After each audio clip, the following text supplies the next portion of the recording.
Hello hi guys.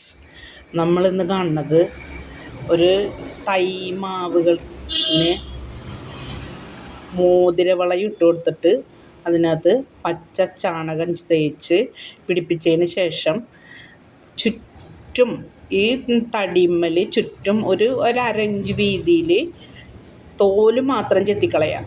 അല്ലാതെ തടിയുമ്മ കൊള്ളരുത്, തോല് മാത്രം ചെത്തിക്കളഞ്ഞിട്ട് ഇതിങ്ങനെ ഒരു വിടവ് പോലെ ഉണ്ടാക്കിയിട്ട് ഈ കാണുന്ന മാതിര ചാണകം ഇതൊന്ന് തോലൊക്കെ കളഞ്ഞിട്ട് ചാണകം തേച്ച് കൊടുക്കുക.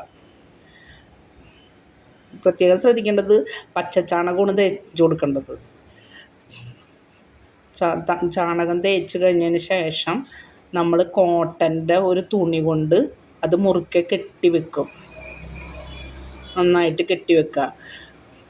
മാങ്ങയില്ലാത്ത മാവുമ്മൽ മാങ്ങ ഉണ്ടാകാനായിട്ട് ചെയ്യുന്നൊരു ഐഡിയയാണിത്. എല്ലാവരും ഒന്ന് ട്രൈ ചെയ്ത് നോക്കും. ഇങ്ങനത്തെ മാവൊക്കെ ഉണ്ടെങ്കിൽ അങ്ങനെ ഒന്ന് ചെയ്ത് നോക്ക്. വീഡിയോ ഇഷ്ടമായാൽ ലൈക്ക് ചെയ്യുക, ഷെയർ ചെയ്യുക, സബ്സ്ക്രൈബ് ചെയ്യുക.